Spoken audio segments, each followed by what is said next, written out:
What's up guys, I think आप लोग अपना और अपनी स्टडी का अच्छे से ख्याल रख रहे होंगे, है ना, और अच्छे से स्टडी करके प्रिपरेशन करके चल रहे होंगे, क्योंकि आप लोगों का इस बार क्या है, बोर्ड एग्ज़ाम्स हैं। और बोर्ड एग्ज़ाम्स क्या हैं, ये आपका पहला बोर्ड एग्ज़ाम्स हैं, है ना गाइज। और इसके लिए आपको अच्छे से प्रिपरेशन करना है, क्योंकि यही आपको डिसाइड करेगा, आपका फ्यूचर, आपका कैरियर डिसाइड करेगा कि आप आगे क्या कर सकते हैं, आपका इंटरेस्ट किस फील्ड में है और आप आगे क्या बनना चाहते हैं, क्या करना चाहते हैं। इसलिए आप लोग अच्छे से स्टडी करिए, कोई भी सब्जेक्ट हो किसी को कम ना समझिए, और अच्छे से सारे सब्जेक्ट की प्रिपरेशन करते रहिए। आप ये ना समझिए कि हमारे पास बहुत टाइम है, आपके पास बहुत कम टाइम है, आपके पास 1 ईयर भी नहीं है, आपके पास ओनली 8 to 9 मंथ्स बचे हुए हैं। ओके गाइज, तो अच्छे से प्रिपरेशन करके चलिए और चीज़ों को समझने की कोशिश करिए। कॉन्सेप्ट क्लियर रहेगा तो आप वहाँ पर आराम से लिख सकते हैं। अगर रट के जाएंगे, सिर्फ आपको नोट्स करना है, तो उसके लिए आपका वो अच्छी चीज़ नहीं है, लेकिन आपका कॉन्सेप्ट क्लियर रहेगा तभी आप आगे बढ़ सकते हैं। और साइंस रटने की चीज़ नहीं, सिर्फ समझने की चीज़ है। ओके गाइज, चलिए आज हम स्टार्ट कर रहे हैं नया चैप्टर। किसका? बायोलॉजी का। क्लास 10 की जो बायोलॉजी है, जो आपकी 6 चैप्टर से स्टार्ट होती है, आपका 6 चैप्टर आपकी जो लाइफ प्रोसेस थी वो पूरी तरह से कंप्लीट हो चुकी है। उसमें अगर कोई टॉपिक, कोई प्रॉब्लम हो तो आप, या कोई क्वेश्चन पुटअप करना हो तो आप उसको कमेंट बॉक्स में बता सकते हैं कि आपका ये क्वेश्चन है, और उसका आंसर आपको मिल जाएगा। ओके गाइस, उसके अलावा अगर आपको कोई भी टॉपिक न समझ में आया हो तो वो भी आप बता सकते हैं, और अगर कोई कन्फ्यूजन हो तो वो भी क्लियर कर सकते हैं। और हम अपने, वो बहुत ही इंपॉर्टेंट चैप्टर है आपका, एक लॉन्ग क्वेश्चन उससे एग्जाम में बनता ही बनता है। ओके गाइस, तो अब हम इस, और उसके जो डायग्राम्स हैं वो भी बहुत इंपॉर्टेंट है। डायग्राम के थ्रू जो लॉन्ग क्वेश्चन बनेगा वो डायग्राम वाला ही बनेगा, इसलिए डायग्राम्स को अच्छे से प्रिपेयर करिए, उस पूरे चैप्टर को अच्छे से प्रिपेयर करके चलिए। ओके गाइस, अब हम जो स्टार्ट करेंगे चैप्टर नंबर 7। ये क्या है? Control and coordination. क्या है, कौन सा टॉपिक है? चैप्टर नंबर 7 का है कंट्रोल एंड कोऑर्डिनेशन। बहुत ही इंपॉर्टेंट चीज़ें हैं और बहुत ही बेसिक चीज़ें इसके अंदर डिस्कस करेंगे हम। आपको पढ़ने में बहुत मज़ा आएगा। ओके जी, समझने की बस कोशिश करिएगा, अच्छे से समझिएगा तो आपका बेसिक क्लियर हो जाएगा, बेसिक कॉन्सेप्ट क्लियर होगा। आप जैसे यहाँ पर देख रहे हैं, माइंड देख रहे हैं, ये आपका ह्यूमन माइंड। इसी तरह आप ये देख रहे हैं सेल्स, आपका ये देख रहे हैं स्टार के नुमा, ये क्या है? ये आप पहले भी आई थिंक देख चुके होंगे, क्लास 9 में जब सेल्स पढ़ रहे होंगे। या फिर कौन सी है? न्यूरॉन सेल्स हैं। ठीक है, तो इसके अंदर हम इसी की डिटेल, इसका फंक्शंस, आपका माइंड कैसे वर्क करता है, माइंड में क्या क्या होता है, सारी चीज़ें इस चैप्टर के अंदर हम डिस्कस करेंगे। उससे पहले आज हम जो डिस्कस करेंगे वो introduction and control and coordination होता क्या है, इसके बारे में डिस्कस करेंगे। तो चलिए स्टार्ट करते हैं। देखिए गाइस, जैसा कि जानते हैं ये पूरा यूनिवर्स है ना, पूरा यूनिवर्स है, ये आपका एक फिजिकल फार्मूले या फिजिकल फार्मूले पर डिपेंड है। जैसा कि हम सब जानते हैं, और ये आपका न्यूटन लॉ भी है कि आपका कोई भी अगर आप एक्शन करते हैं तो उसका रिएक्शन होगा। कोई भी आप एक्शन करते हैं तो उसका रिएक्शन होगा ही होगा। अब ये जैसे क्या है, कोई भी आप एक्शन करिए तो ये जो रिएक्शन हो रहा है, ऐसा ही रिएक्शन लिविंग ऑर्गेनिज्म में भी होता है। जस्ट लाइक आप जानते हैं, आप जा रहे हैं, आपकी कोई चीज़ बहुत गर्म है, कोई बर्तन हो गया, कोई भी चीज़ हो गया, कोई भी लोहे की चीज़ है मान लीजिए, और वो धूप बहुत तेज़ थी, बहुत गर्म है, आपका हाथ लगेगा, आपका हाथ खुद ब खुद आपका हाथ पीछे खींच लेगा। आप खुद भी नहीं जब समझ पाएंगे, जैसे ही आपका हाथ लगेगा बहुत गर्म है, आपका हाथ पीछे खींच जाएगा, है ना गाइस। इसी तरह आप देख रहे हैं, अगर बहुत तेज़ आपकी क्या आंधी चल रही है, धूल गर्दे उड़ रहे हैं, तो आपकी आँख खुद ब खुद बंद हो जाएगी। बहुत तेज़ रोशनी आई, लाइट आई, आपकी आँख खुद ब खुद बंद हो जाएगी। इसी तरह अगर हम बात करें, आपकी बात करते हैं, क्या कहते हैं, आप गाड़ी चला रहे हैं, आप बाइक चला रहे हैं, ठीक है, आपकी जैसे ही कोई सामने आएगा, आपके हाथ से खुद ब खुद ब्रेक लग जाएगी। आप चाहे साइकिल चला रहे हो, चाहे बाइक चला रहे हो, कार चला रहे हो, खुद ब खुद क्या होती है? ब्रेक लग जाती है। तो ये सारी चीज़ें कहाँ से कंट्रोल हो रही हैं? क्यों ऐसा हो रहा है? कोई ना कोई ऐसा सिस्टम है, कोई ना कोई ऐसी चीज़ें कैसे कंट्रोल हो रही है भाई? आपकी आँख ने देखा, ठीक है, और आपके हैंड ने वर्क किया। तो आपकी आँख ने देखा है, सामने से कोई आ रहा है, और वर्क किसने किया? हैंड ने। तो उसके से की इन्फॉर्मेशन कैसे पहुंची, उसने कैसे सारी चीज़ों को कंट्रोल किया? इसी चीज़ को कोई ना कोई ऐसा फंक्शन होगा, कोई ना कोई ऐसा सिस्टम होगा बॉडी के अंदर जो ये सारा वर्क कर रहा होगा, है ना गाइस। इसी तरह आपका अगर हम देखें, बहुत सारी चीज़ें हैं। आप जैसे देखते हैं, बहुत तेज़ आपने आवाज़ सुनी तो आप क्या करेंगे? कान को बंद कर लेंगे, खुद ब खुद आपका हाथ चला जाएगा कान के ऊपर, ठीक है। इसी तरह आपका जितनी भी चीज़ें, कोई चीज़ किसी जो होगी, वो उसके अगेंस्ट में आप क्या करेंगे? कोई ना कोई रिएक्शन करेंगे। जैसा कि गाइस, ये जो आपका होगा, जैसे कोई भी चेंजेस हो रहे हैं इन्वायरमेंट में, ठीक है, जैसे कि मान ली बहुत तेज़ आवाज़ आई तो चेंजेस हुआ, तो ये चेंजेस हो रहा है वो क्या कहलाता है? स्टिमुलाई कहलाता है। इसका सिंगुलर होता है स्टिमुलस। स्टिमुलस क्या है? जो भी एक्शन हुआ है। अब आपकी बॉडी जो रिएक्शन करेगी वो क्या हो जाएगा? रिस्पॉन्स हो जाएगा। फॉर एग्जांपल, जैसे कि गर्मी बहुत तेज़ बढ़ गई, गर्मी बढ़ रही, तो अब आपकी बॉडी पर क्या है? इन्वायरमेंट में चेंज हुआ, इन्वायरमेंट का टेम्परेचर चेंज हुआ, तो आपकी बॉडी अब क्या कह रही है कि आपकी बॉडी को क्या रिस्पांस दे रही है कि अगर वो आपको क्या पहनना है, आपको हल्के कपड़े पहनने हैं और आपकी बॉडी से स्वीटनेस निकलेगी, ठीक है, आपकी बॉडी से पसीने वगैरह निकलेंगे, ठीक है। यही अगर ठंडक होती तो आपकी बॉडी क्या होने लगती है, ड्राई होने लगती है। मतलब जैसा इन्वायरमेंट ने एक्शन किया वैसा आपकी बॉडी ने रिस्पांस दिया। इसी तरह अगर हम बात करें प्लांट्स की, प्लांट्स में भी यही चीज़ें हो रही हैं कि प्लांट्स में क्या है, आपका जितना पानी, बहुत ज़्यादा पानी डाल लीजिए ठंडक में, उतना ही ठंडक में पानी डाला आपने, थोड़े पानी में है उसने उसका काम चल गया। गर्मी में आपको बहुत ज़्यादा पानी देना पड़ता है, ठीक है गाइस। और मान लीजिए अगर बहुत ज़्यादा पानी दे देंगे आप उसको, तो क्या होगा, वो सड़ने लगता है, ख़राब होने लगती है उसकी लीव्स वगैरह। पानी बहुत कम देंगे तो सूखने लगती है। मतलब क्या है, जैसा भी हम स्टिमुलस दे रहे हैं, जैसा भी स्टिमुलस है, उसी के अगेंस्ट क्या देता है, कोई भी लिविंग ऑर्गेनिज्म रिस्पॉन्स देता है, ठीक है। और ये पूरी बॉडी में चलता है। इट मीन जैसा कि आपका लेग्स भी अगर आपके किसी गर्म चीज़ पर किसी ठंडी चीज़ पर टच करेंगे तो आपकी पूरी बॉडी में उसका असर करेगा। पूरी बॉडी में आपके माइंड को पता चल जाएगा, आपके चीज़ को पता चल जाएगा कि हाँ कोई चीज़ मेरी बॉडी में हुई है, ठीक है। तो ये सारी चीज़ें कैसे हो रही हैं, ये सारी चीज़ें कैसे हो रही हैं, ये कौन कंट्रोल कर रहा है, ठीक है। तो इसी के लिए क्या होता है, आपका एक सिस्टम होता है, उस सिस्टम को कहते हैं नर्वस सिस्टम। क्या कहते हैं गाइस, नर्वस सिस्टम। तो आप जैसे जानते हैं प्लांट्स एंड एनिमल्स दोनों क्या करते हैं, रिस्पॉन्ड करते हैं अलग अलग स्टिमुलस के थ्रू, ठीक है गाइस। लेकिन इनका जो आपका रिस्पॉन्स करने का तरीका होता है, जो मोड होता है, वो जो मेथड होता है और जो मोड्स होता है वो डिफरेंट होता है। क्योंकि आपका जो एनिमल्स हैं उनके पास 2 सिस्टम्स होते हैं, एक तो नर्वस सिस्टम भी होता है एंड एक हार्मोनल सिस्टम भी होता है। अब हार्मोनल सिस्टम क्या है, हार्मोनल सिस्टम जैसा कि आप लोगों ने पढ़ा, इतने सारे सिस्टम पढ़े, आपने देखा पहले डाइजेस्टिव सिस्टम की बात करें तो उसमें क्या था, डिफरेंट हार्मोन्स निकल रहे थे। हार्मोन्स के आपने ऐसे मुंह में खाना आपने देखा था, फूड आपने लिया था, क्या निकला था, आपका एमाइलेज निकला था, आपके मुंह से क्या निकला था, आपका जूस निकला था एक, ठीक है, सलाइवा एमाइलेज निकला था। उसके अलावा आपके स्टमक में, आपका बॉडी में स्टमक में जब आपका फूड गया था उसमें से क्या निकला था, HCl निकला था। उसके अलावा म्यूकस निकला था। तो ये सारे बहुत सारे हमने देखा था, कई सारे जूसेस। तो ये सारे हार्मोन्स है आपके, डिफरेंट हार्मोन्स डिफरेंट चीज़ों के लिए होते हैं, ठीक है। तो ये जो पूरा हार्मोन्स निकल रहा है, ये कब निकल रहा है, अगर आपने क्या किया, कोई ना कोई स्टिमुलस दिया, खाना दिया, तभी तो हार्मोन्स निकला। मान लीजिए आप देखें, आपको कोई बहुत अच्छी चीज़ है और वो सामने से निकल रही है, फिर सामने से खा रहा है, तो आपके मुंह में क्या आ जाएगा, पानी आ जाएगा, माउथ वाटरिंग हो जाएगा, माउथ में वाटर आ जाएगा। तो ये क्या है, ये आपकी आइज़ को स्टिमुलस मिला और वो चीज़ आपको बहुत पसंद थी, तभी तो आया, है ना।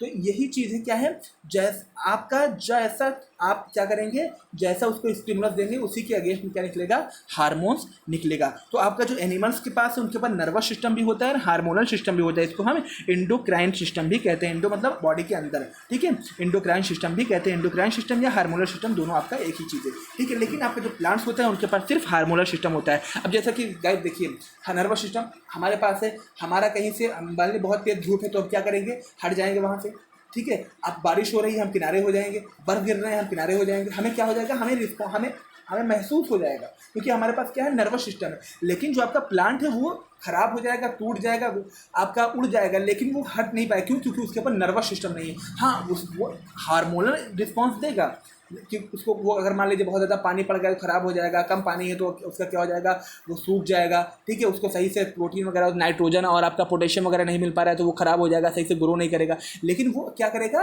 नर्वस सिस्टम की तरह क्या एक्शन नहीं लेगा। जैसा कि हमारे बॉडी कोई भी जो आपके एनिमल से जैसा वो एक्शन लेंगे वो वैसा एक्शन नहीं लेगा, है ना गाइस। तो प्लांट्स के पास क्या होता है, ये आपको याद रखना है, सिर्फ ओनली हार्मोनल सिस्टम होता है, एंडोक्राइन सिस्टम होता है। और जो एनिमल्स के पास क्या, नर्वस सिस्टम भी होता है और आपका हार्मोनल सिस्टम, एंडोक्राइन सिस्टम भी होता है। ओके गाइस, तो चलिए हम आगे थोड़ा सा और डिस्कस करते हैं इस चीज़ को। अब हम जो बात करेंगे सबसे पहले control and coordination in animals में कैसे होता है। एनिमल्स में कंट्रोल एंड कोऑर्डिनेशन एनिमल्स में कैसे होता है, तो हम बात करेंगे। जो आपको पढ़ना है, देखिए आपके सिलेबस में ओनली क्या है, आपका ह्यूमंस का आपका कंट्रोल एंड कोऑर्डिनेशन है। बस बेसिक चीज़ आपका पूरे एनिमल्स के लिए भी क्या होता है, आपका नर्वस सिस्टम होता है। जो मल्टी सेलुलर एनिमल्स हैं उनमें क्या होता है, आपको सिलेबस में आपका यही है, ठीक है। जो मल्टी सेलुलर एनिमल्स हैं उनमें क्या होता है, एक स्पेशलाइज्ड काइंड ऑफ सेल होती है जिसे कहते हैं नर्व सेल, ठीक है। यही क्या करती है, पूरा कोऑर्डिनेट करती है एंड कंट्रोल करती है। अब ये कोऑर्डिनेट क्या है, कंट्रोल तो समझ में आ गया, कंट्रोल कैसे होता है इस सेल के, कंट्रोल एंड कोऑर्डिनेट मतलब आपको कैसे कोऑर्डिनेट अपने सारे चीज़ को, जैसे कि आप ये देखिए, आप जा रहे हैं, ठीक है, आपको कोई चीज़ चाहिए, ठीक है, तो आप वहाँ पर जाकर रुक जाएँ, क्योंकि आपके माइंड ने आपको सजेस्ट कर दिया कि आपको यही करना था। मतलब वो आपके माइंड और आपकी बॉडी एक दूसरे के साथ कोऑर्डिनेट कर रहे हैं। और जिसके थ्रू आप देख रहे हैं, मान लीजिए किसी ने आपको बुलाया, किसी ने आपका नाम मान लीजिए कुछ है, किसी ने आपको नेम लेके बुलाया, तो आपके ईयर्स ने सुना, ठीक है, उसके अगेंस्ट में क्या किया, आपके माइंड ने कहा कि आपका नाम किसी ने बुलाया है, तो आप कोई रोक रहा है, आपको कोई बुला रहा है, तो आपने क्या किया, उसके थ्रू रिस्पॉन्स दिया, ठीक है गाइस। मतलब क्या है, पूरा कोऑर्डिनेट कर रहा है, कंट्रोल भी कर रहा है और कोऑर्डिनेट भी कर रहा है। अब जैसे आप अपना नाम सुनेंगे, वैसे ही आपके कदम क्या हो जाएंगे, रुक जाएंगे, और आपका कान उसी की तरफ लग जाएगा। मतलब क्या है, एक पूरा कोऑर्डिनेशन चल रहा है, ठीक है, कंट्रोल भी हो रहा है, आपकी बॉडी कंट्रोल हो गई जो पहले काम हो रहा था, और कोऑर्डिनेशन भी चल रहा है। तो ये पूरा जो कंट्रोल एंड कोऑर्डिनेशन सिस्टम होता है, ये किसके थ्रू होता है, ये नर्व सेल्स होती हैं, ये नर्व सेल्स के थ्रू वर्क करता है। अब ये नर्व सेल क्या है, इसको न्यूरॉन्स भी कहते हैं, जो अभी हमने आगे डायग्राम दिखाया था, इसका आगे भी डायग्राम बहुत इंपॉर्टेंट से रही है, इसका भी पूरा ब्रीफली डायग्राम आगे डिस्कस करेंगे नेक्स्ट पार्ट में, ठीक है गाइस। तो नर्व सेल होती है, तो क्या कहते हैं, न्यूरॉन्स भी कहते हैं। ये क्या होते हैं, बहुत सारे न्यूरॉन्स होते हैं, बहुत सारी सेल्स होती हैं, ये एक दूसरे में जुड़े होते हैं, एक दूसरे में अटैच होते हैं, और पूरी बॉडी में फैले होते हैं, स्प्रेड होते हैं पूरी बॉडी में, और इंटरकनेक्टेड चैनल की तरह, जैसे चैनल्स होता है ना, एक जैसे जंजीर आपने देखी होगी, जंजीर जो होती है, चैन जो होती है, एक चैन दूसरे से अटैच, दूसरा तीसरे से, तीसरे से बहुत लॉन्ग चैन बन जाती है। इसी तरह क्या होते हैं, ये पूरा एक दूसरे से अटैच होकर पूरी बॉडी में फैले रहते हैं, और आपका रिसीव करते हैं किससे, जो आपका मान लीजिए आपके लेग्स के अंदर कहीं चोट लगी, तो वो तुरंत रिसीव करेंगे उस इन्फॉर्मेशन को, और तुरंत किसके पास भेजेंगे, माइंड के पास, और माइंड के पास भेजेंगे, और वो उसके मतलब क्या है कि आपके जो बॉडी के अंदर जो न्यूरॉन नर्वस सिस्टम जो लेग्स में था, जो आपकी नर्व सेल्स थी, उसने रिसीव किया इन्फॉर्मेशन, और आप कहाँ भेज दिया, आपके माइंड को भेज दिया, और माइंड ने उसके अगेंस्ट में वर्क किया, रिस्पॉन्स दिया, कि आपके आंसू निकलने लगे, आप चिल्लाने लगे, आप चीखने लगे, ठीक है, अलग अलग तरह के जो है एक्शन हो सकते हैं, अलग अलग तरह की रिएक्शंस हो सकती हैं। तो ये किसके थ्रू रिसीव करते हैं, और उसके बाद कहाँ करते हैं, सेंड करते हैं, ट्रांसफ़र करते हैं, जो कैसा रिस्पॉन्स होगा उसके अगेंस्ट में, ठीक है गाइस। रिस्पॉन्स भी दो तरीके का होता है, वो भी हम आगे डिस्कस करेंगे, ठीक है। एक क्या होता है रिस्पॉन्स आपका, कि आपका डायरेक्ट खुद ब खुद हो रहा है रिस्पॉन्स, और एक क्या है, एक आपके कंट्रोल में होता है, एक आपके कंट्रोल में नहीं होता है। जैसा कि कोई सामने आया अगर गाड़ी के या साइकिल के, तो क्या होगा, आपका ब्रेक खुद ब खुद पड़ जाएगी। कहीं आपकी बहुत तेज़ रोशनी जली, आपकी आपकी लाइट जली, तो आप क्या, आँख खुद ब खुद बंद हो जाएगी। इसे कहते हैं रिफ्लेक्टिव एक्शन, मतलब ये आपके कंट्रोल में नहीं। लेकिन अगर आप लिख रहे हैं, मान लीजिए आप लिख रहे हैं ऐसे, ठीक है, तो आप जब लिख रहे हैं, तो ये आप चाहे तो लिखें, चाहे ना चाहे तो ना लिखें, ठीक है। तो ये क्या होता है, ये आप कंट्रोल में है, आप चाहे तो कर सकते हैं, चाहे तो ना कर सकते हैं, ठीक है। तो ये आपके कंट्रोल में, लेकिन आपका जो रिफ्लेक्टिव एक्शन होता है, वो क्या होता है, आपके कंट्रोल में नहीं होता है, वो होकर रहेगा अगर उस तरह की कोई चीज़ें हुई। जैसे कि अगर कोई गर्म चीज़ पे आपका हाथ लगेगा, तो आपका हाथ खुद ब खुद पीछे खिंच जाएगा। तो इसके बारे में आगे हम डिटेल से डिस्कस करेंगे, और इसका नोट्स तो बनवाएंगे। उससे पहले आपको आई होप कि अभी तक यहाँ पर समझ में आ गया होगा। फिर भी अगर कोई भी प्रॉब्लम होती है, तो आप कमेंट बॉक्स में जरूर बताइए कि हमें ये समझ में आ रहा है या नहीं समझ में आ रहा है। क्योंकि अगर नहीं समझ में आएगा, तो आपका नोट्स बनाना आपके लिए, ये पूरा जो है लेक्चर बनाना बेकार है, क्योंकि समझ में ही नहीं आना तो फ़ायदा क्या है। ओके गाइस, तो चलिए, और इस चैप्टर में समझना ही सबसे ज़रूरी है। तो आपको एक बहुत ही इंटरेस्टिंग चीज़, आप लोग जैसा पहले सुन भी चुके होंगे, लेकिन हम फिर से आपके यहाँ पर डिस्कस करेंगे। ये आपका बहुत ही इंपॉर्टेंट पार्ट है नर्वस सिस्टम का। हालांकि ये बिल्कुल पार्ट नहीं, पार्ट तो आपका वही नर्वस सेल से, आपकी नर्वस सेल से, लेकिन आपका ये वर्क करता है नर्वस सिस्टम के लिए, बहुत ही इंपॉर्टेंट वर्क करता है, ठीक है। आप लोगों ने कई मूवीज़ वगैरह देखते होंगे, सुना होगा ये मेरे सिक्स सेंस का कमाल है ना, कहते नहीं, ये मेरे सिक्स सेंस का कमाल है, ठीक है। जो सिक्स सेंस क्या होता है, सिक्स सेंस कुछ नहीं होता है। जो बहुत ज़्यादा इंटेलिजेंट होता है, वो ज़्यादा सोच लेता है, इसलिए वो कहता है मेरे सिक्स सेंस का कमाल है। लेकिन जो सेंस होते हैं, वो फाइव सेंस होते हैं। तो क्या करते हैं, रिस्पॉन्ड करते हैं इन्वायरमेंट के थ्रू। फाइव सेंस ऑर्गन होते हैं, और यही फाइव सेंस के थ्रू वर्क करते हैं। तो कौन कौन से फाइव सेंस ऑर्गन होते हैं, आप अपना ईयर्स पकड़िए, ईयर्स देखा अपना, ये क्या है, पहला सेंस ऑर्गन है, ठीक है। ईयर्स के बाद आप बिल्कुल सीधे आइए, आप कहाँ पर पहुँचे, आप आइज़ के पास पहुँचे, क्या है आपका दूसरा सेंस ऑर्गन है। आइज़ के तुरंत नीचे आइए, देखिए आपको क्या आता है, नोज़ आता है। नोज़ क्या है, तीसरा सेंस ऑर्गन है। फिर उसके नीचे आप आइए, आप देख रहे हैं टंग है, टंग क्या है आपका चौथा सेंस ऑर्गन है। और फाइव क्या है, पूरी स्किन जो आपकी, वो क्या है, पांचवा सेंस ऑर्गन है। ये डिफरेंट आपकी क्या करती हैं, वैराइटीज़ आपकी इंफॉर्मेशन को रिसीव करती हैं, देन आपके इन्वायरमेंट से, देन उसी के अगेंस्ट में क्या होता है, वो वर्क करवाती है, और जो है आपका रिस्पॉन्स भेजती है, उसी के अगेंस्ट उसको माइंड को भेजती है, और माइंड उसके अगेंस्ट में क्या भेजता है, रिस्पॉन्स भेजता है। इनके पास क्या होता है, रिसेप्टर्स होते हैं। अब ये रिसेप्टर्स कैसे होते हैं, क्या करते हैं, ये अभी हम आपको फिर से डिस्कस करते हैं। रिसेप्टर्स भी जो होते हैं नर्वस सिस्टम में, वो 5 रिसेप्टर्स होते हैं। मैकेनो रिसेप्टर्स होता है, ये क्या करते हैं, मैकेनिकल चीज़ें होती हैं। मैकेनिकल स्ट्रेच, जैसे कि आपका कंप्रेशन क्या है, आपका स्ट्रेचिंग हो रही है आपकी, है ना, टिश्यूज़ के बीच में कंप्रेशन हो रहा है ना, इस तरह की चीज़ें अगर हो रही तो वो कौन सा मैकेनो रिसेप्टर एक्सेप्ट करता है और डिटेक्ट करता है और उसको पहचानता है और आपकी बॉडी आपके माइंड को वो उसको भेजता है उस जो है इन्फॉर्मेशन को। इसी तरह थर्मो रिसेप्टर आपकी जो है कैसा टेम्परेचर है आपके यहाँ का, जैसा मान लीजिए बहुत ठंडक है तो आप क्या करेंगे, गर्म कपड़ा पहनेंगे, है ना, आप कॉफ़ी पियेंगे, आप हीटर के सामने बैठेंगे, है ना, तो उसने आपके जो पूरी बॉडी ने स्किन ने क्या किया, उसको समझा कि हाँ भाई यहाँ पर क्या ठंडक ज़्यादा है, इसलिए हमें ये काम करना है। आपके माइंड ने आपको बता दिया हमें ये करना चाहिए, ये करना चाहिए, ये करना चाहिए, ठीक है। इसी तरह अगर आपका मान लीजिए गर्मी बहुत ज़्यादा है तो आपको क्या करना चाहिए, आप नहाएंगे, आप एसी रूम में बैठेंगे, इस तरह की चीज़ें आपके होती हैं। किसमें होती है, थर्मो रिसेप्टर के ऊपर। ये कंट्रोल करता है किसको, टेम्परेचर को, टेम्परेचर चेंजेस को डिटेक्ट करता है और इसके अगेंस्ट में आपका क्या करता है, रिएक्शन आपका रिस्पॉन्स देता है, आपके जो है माइंड को भेजता है और माइंड रिस्पॉन्स देता है।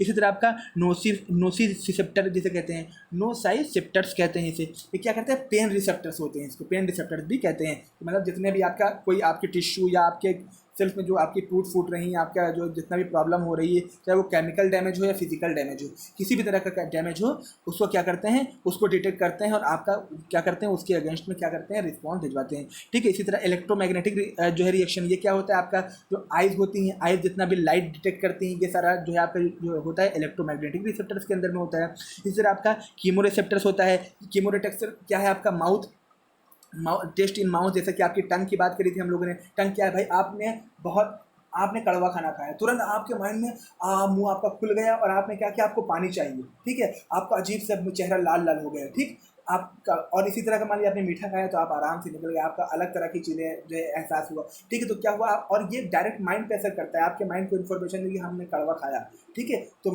और इसी तरह अगर मान लीजिए आपने कोई बहुत अच्छी स्मेल आ रही है तो आप कहाँ जाए, उधर जाएंगे, लेकिन बहुत खराब स्मेल आ रही है, आप क्या करेंगे, तुरंत रिस्पॉन्स देंगे, अपना मुंह बंद कर लेंगे, है ना, अपनी नाक को बंद कर लेंगे। इसी तरह अलग अलग तरह की जो चीज़ें होती हैं, ये सारा इसके अंदर कीमो रिसेप्टर्स के थ्रू होते हैं, ठीक है।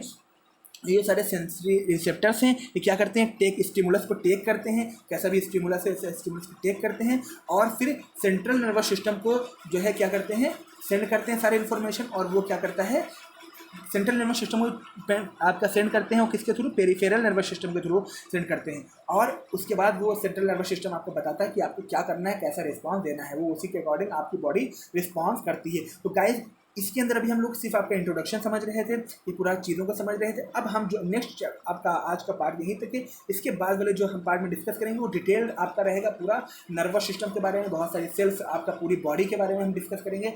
तो इस चैप्टर को और इस जो आपका आज का लेक्चर है इसको अच्छे से समझिए और समझकर इसका नोट्स बना लीजिए। नोट्स बहुत ज़्यादा नहीं, लेकिन समझना ज़्यादा ज़रूरी है। अगर समझ नहीं पाएंगे तो आपका क्वेश्चन को भी हल करना मुश्किल रहेगा, और आप अगर अच्छा कुछ करना चाहते हैं, आप डॉक्टर बनना चाहते हैं या कोई आप इंजीनियर बनना चाहते हैं या आप कोई और आगे जाना चाहते हैं, तो जब तक समझेंगे नहीं तब तक कर नहीं पाएंगे। और ये मान के चलिए जितनी भी चीज़ें हैं ये आपके मोस्ट इंपॉर्टेंट है किसी भी एग्जाम के लिए। ओके गाइस, आई होप आपको अच्छे लेक्चर समझ में आया होगा। Thank you so much.